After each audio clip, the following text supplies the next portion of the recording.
Hello YouTubers, and I'd like to first of all start out by saying thank you to all my subscribers. Although you are a small group, I really appreciate you subscribing to my channel, and I hope you get something valuable from the content.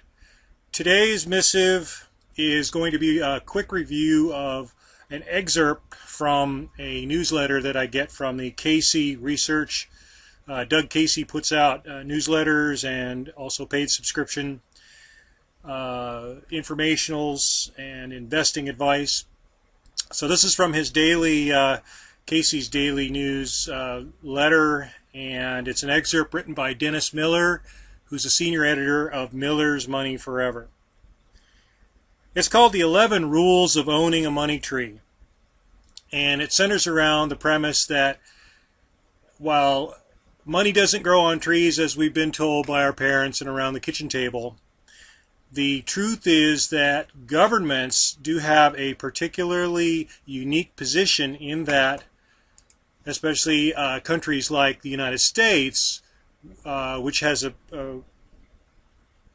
privileged status to its currency, enabling them to virtually print it at will, so they can walk up to their money tree and pick the money right off of their money tree.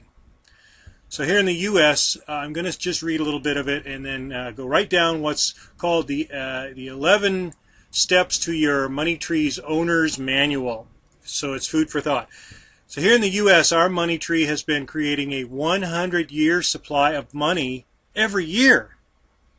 That's how much they are harvesting the money they're creating on this United States money tree. The government is lavishly spending this magic money. By the time you read this, it'll be over $4 trillion, up from $800 billion a few short years ago. That is referencing the balance sheet of the Federal Reserve. They are the creators of the money in the United States. It starts with them. Keeping in mind that the Federal Reserve is neither federal, nor do they have any reserves, and they're not a bank. They're privately owned. It's a partnership between a banking cartel and our government, which is something that each and every one of you should delve into fully, because if you don't know what it is, you are going to be victimized by them on an ongoing basis. So we've had governments that have money trees at their disposal throughout history, and they take full advantage of it. The fairy tale never has a happy ending, especially for the peasants. That's us. But the owners of the money tree usually have to pay for it in the form of a collapse of their government or their civilization once they've abused it. So here you go, the money tree's owner's manual. And I love the way he phrases this. Buried deep in the vaults of every government, there's a money tree owner's manual. And had Edward Snowden shared this information, no country on earth would have offered him asylum. This is one of those dirty little secrets that's hidden in plain view, and they really don't want it to become a common topic of discussion around the dinner table, that's for sure. So, here you go. Number 1 in the owner's manual. The peasants must believe the money has true value. If they do not believe in it, whether it's shells, sticks, or fancy pieces of paper, they will not work hard and be satisfied with receiving a piece of paper or a trinket in return. You see, that's what gives this money its value, because it has none in and of itself, being a piece of paper. Our work, our capital, whether it's creative, whether it's mental or physical, is what gives it its value. Because, and this is the crucial element giving it its value, because and only because we are willing to surrender that work or intellectual capital for a piece of paper. Otherwise it has no value. So the first one is belief. They have to get you to believe that it has true value. Number 2, the peasants, that's us, must believe that you, the owner of the money tree, are acting in their best interests. If you tax them, you must convince them it is for their own good.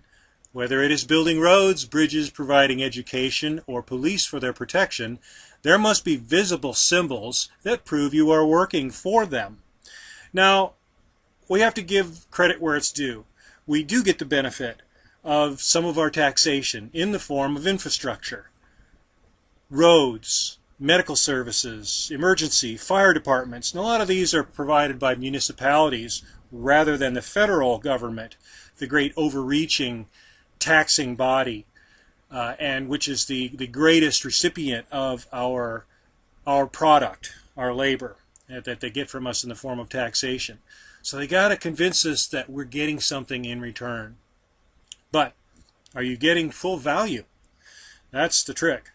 I mean, that's what we have to decide, each one of us. Number 3, you must not allow competition from any other trees or crops. If your tree produces fancy paper, you cannot allow others to copy your paper to make it look like money. They must face stiff penalties for doing so in order to discourage competition. You cannot allow other fruits like gold or bitcoins to be used as currency. Only using money from your tree is allowed. And that's what we're seeing on a widespread and abusive scale now, with more and more force being dedicated to manipulating the price of gold so that it cannot seek its true value and compete with the paper, which would undermine the confidence in the paper dramatically. Or things like Bitcoin, alternative sources of exchange, which is all these things represent, a means for us to get what we need. Number 4, keep your lavish spending out of sight. Peasants do not appreciate working hard and being heavily taxed to support the lavish lifestyle of their feudal overlords. History is full of example that the symbols of luxury are the first to be destroyed in a revolution. Yeah, off with their heads. And they always go for the Marie Antoinettes and the Louis the 17th or whatever he was, because they are the symbols of lavish spending and the corruption of a society that is plundering its peasants using the money tree. So they're going to hide a lot of that lavish spending. Case in point, I just noted a news article that was referring to a luncheon of Democrats that's held weekly or regularly on Capitol Hill. So no doubt, and I'm just picturing this conceptually without going off to research it, so I won't presume to have facts or figures to present to you, but conceptually, they would have lunch, no doubt, at a reasonably nice place. They are high-ranking politicians, and I'm sure they like to treat themselves. And given the waistline on a number of these politicians, it's pretty clear that they don't skip lunch very often. So, who do you think picked up the tab for that lunch? Do you think they each reached into their wallet to pull out some money from their money tree or their credit card and pay for their own tab? Or do you think the taxpayer picked up that expense account so they could have lunch and talk about their latest stock purchases or the Ferrari they wished for, or maybe they got around to talking about something that matters to you and me? Who knows? They're going to keep that spending pretty much out of sight. You have to dig for it to find it. They keep their wealth kind of hidden away. Number 5, establish a vast and vicious army. Your reign is only as good as your army, and your reign is only as good as your army is intimidating.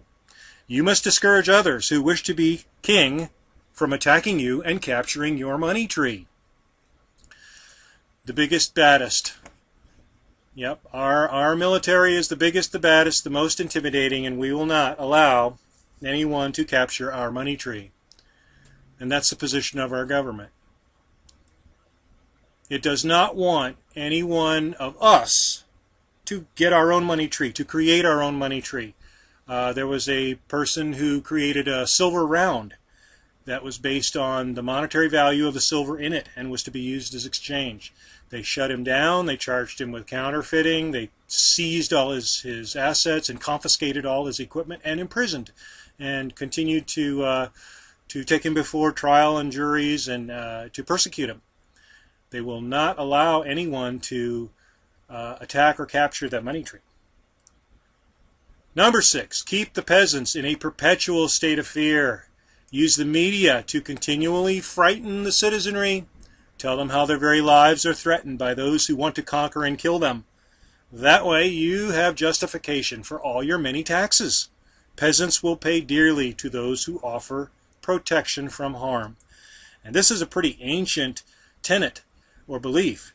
If you go back to your feudal history, Europe in particular, you would have probably a central town or a fortified castle with a township around it. And the people were content to be serfs and slaves, basically, and work for the Lord in return for protection from marauders or perceived threats. So in this day and age, since the perceived threat is always the war on terror or the invasion of some sort of fear boogeyman, if it's not once the Soviet Union collapsed and that Cold War boogeyman was laid to rest, the war on terror had to be concocted to keep the citizenry in fear and willing to surrender their taxes for protection from the big brother government.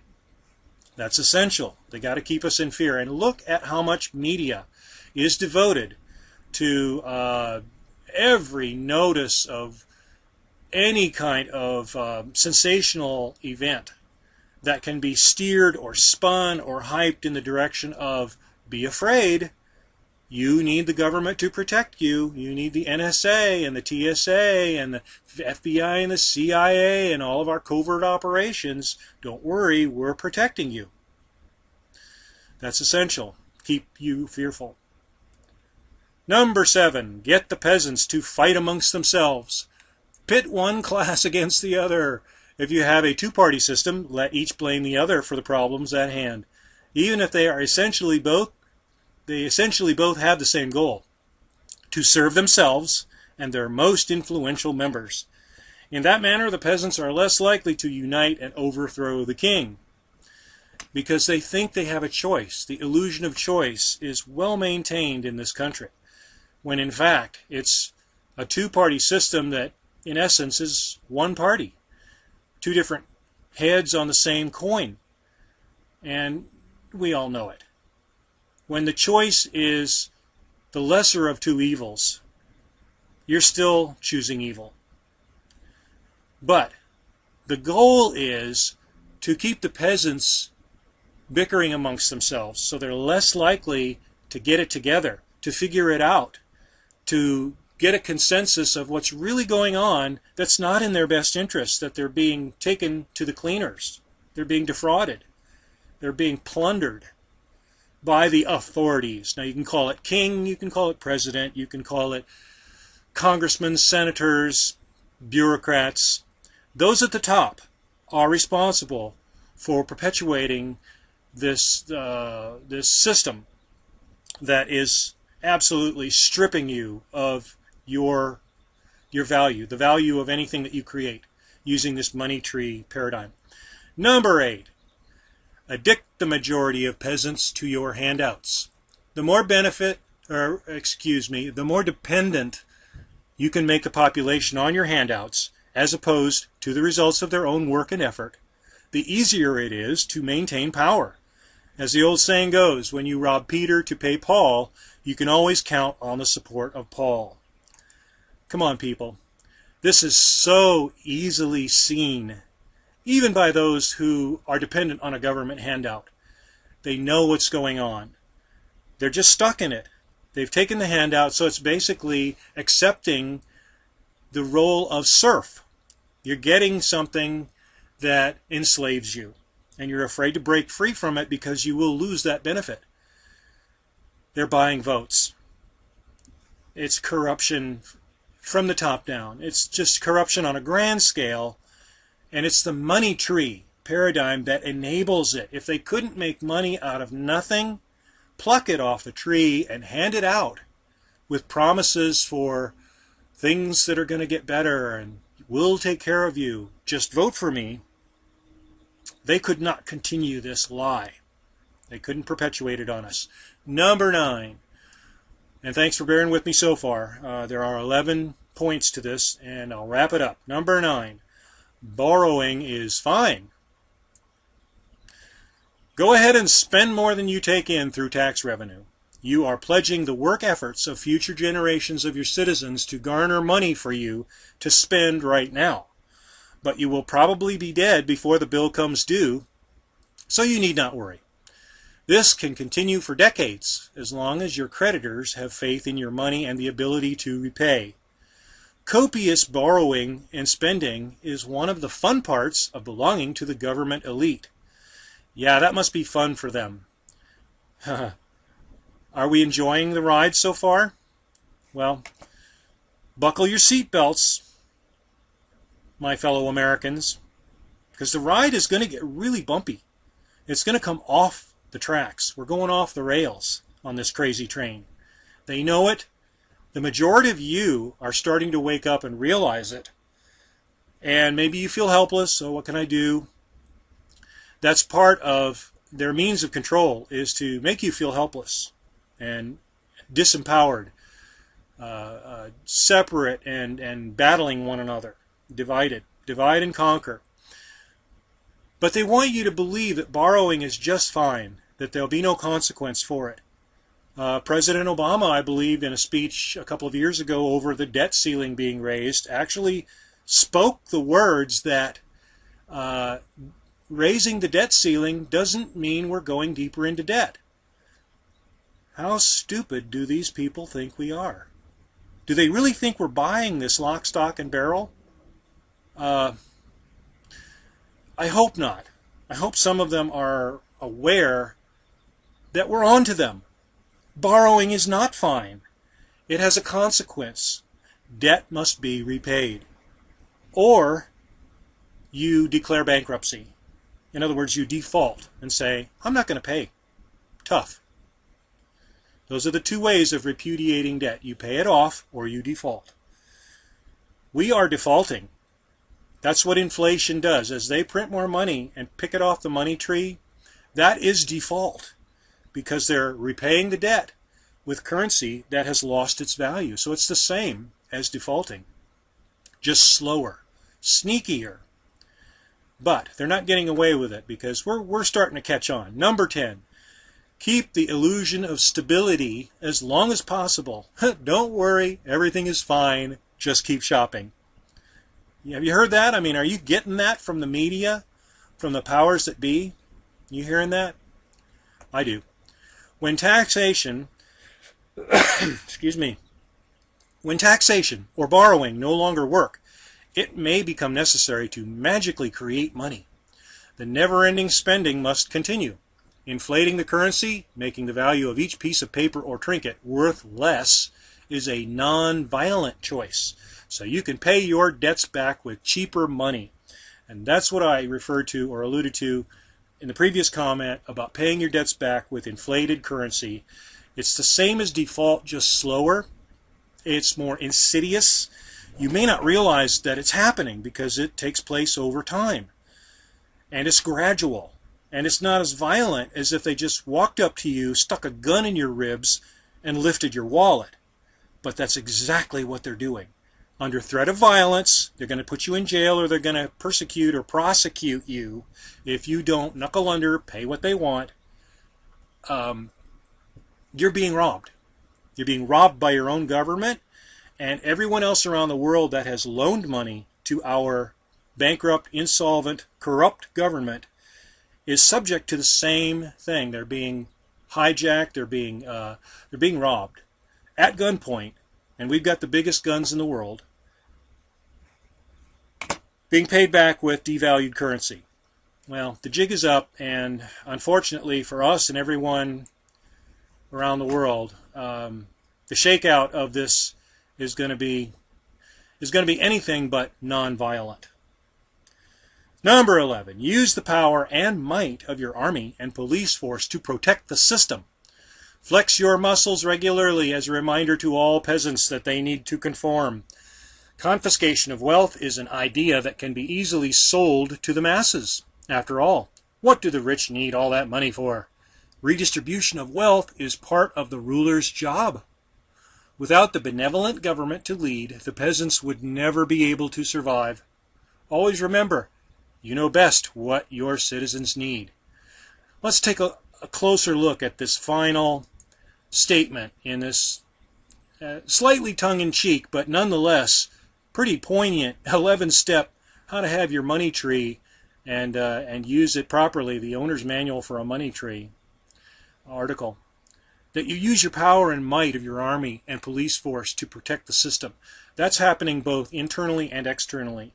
Within our country, the police force or the governmental forces, which are armed and quite willing to use force to enforce their taxation, will arrest you. They will seize your property. They'll put you in jail. That's an act of violence if you don't go along with the system and agree to be robbed, agree to have your money, your value stolen.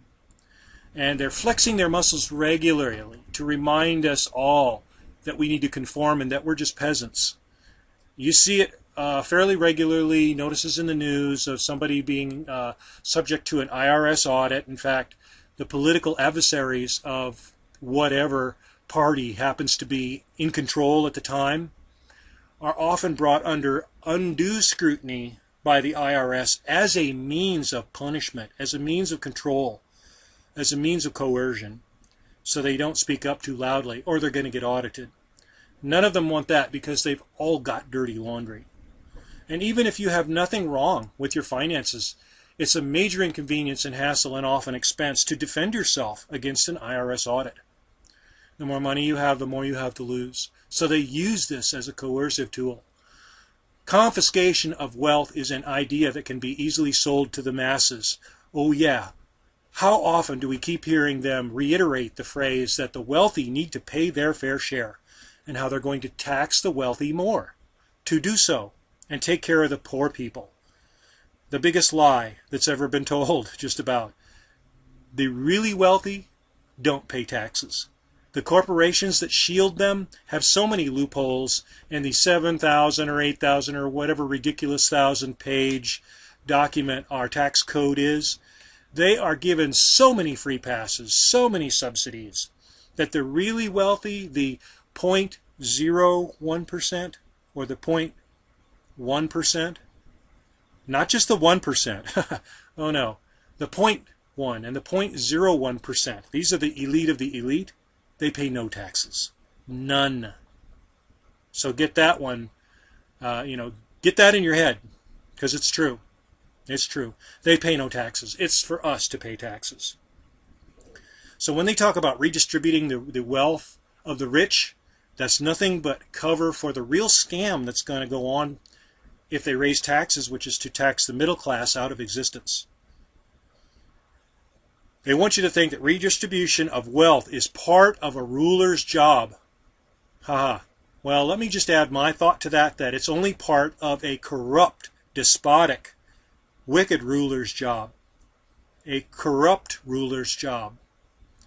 Maybe the kings of old and the feudal lords of old, they thought that was their job, to take whatever they wanted and give it to whomsoever they pleased. So if we allow that, we're really going to be in for some nasty times ahead, because we're all going to get robbed. The very rich, they're going to be pocketing more than they ever have. Look at the facts and figures that are out there right now. That's what's been going on since the collapse. The government and the Federal Reserve have been shoveling trillions of dollars to the very richest of the rich. All right, so the last thing, without the benevolent government to lead, the peasants would never be able to survive. Always remember, they know best what we citizens need. Are you buying this? Because if you are, it's your freedom to do so. You may choose as you wish.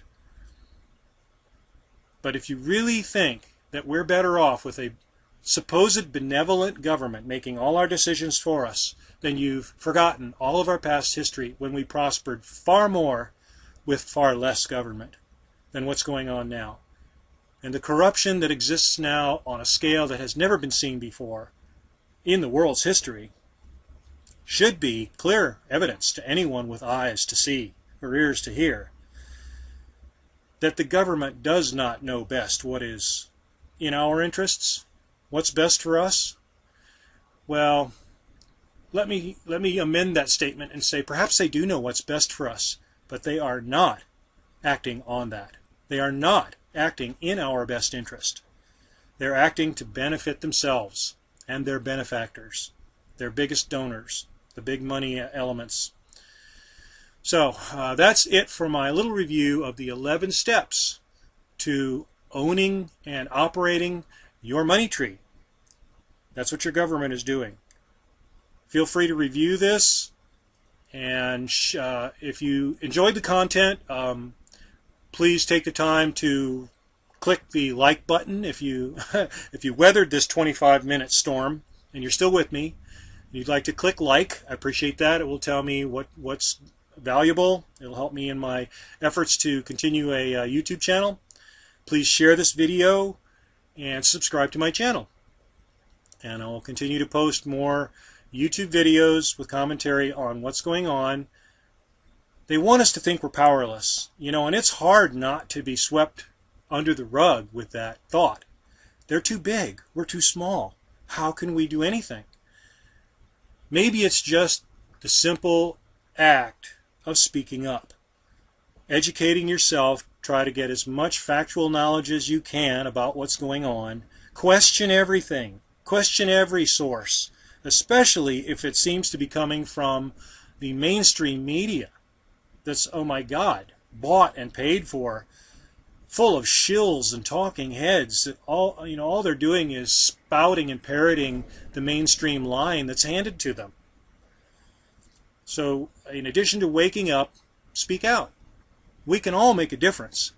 So get out there. YouTube's a great avenue for speaking up and speaking out.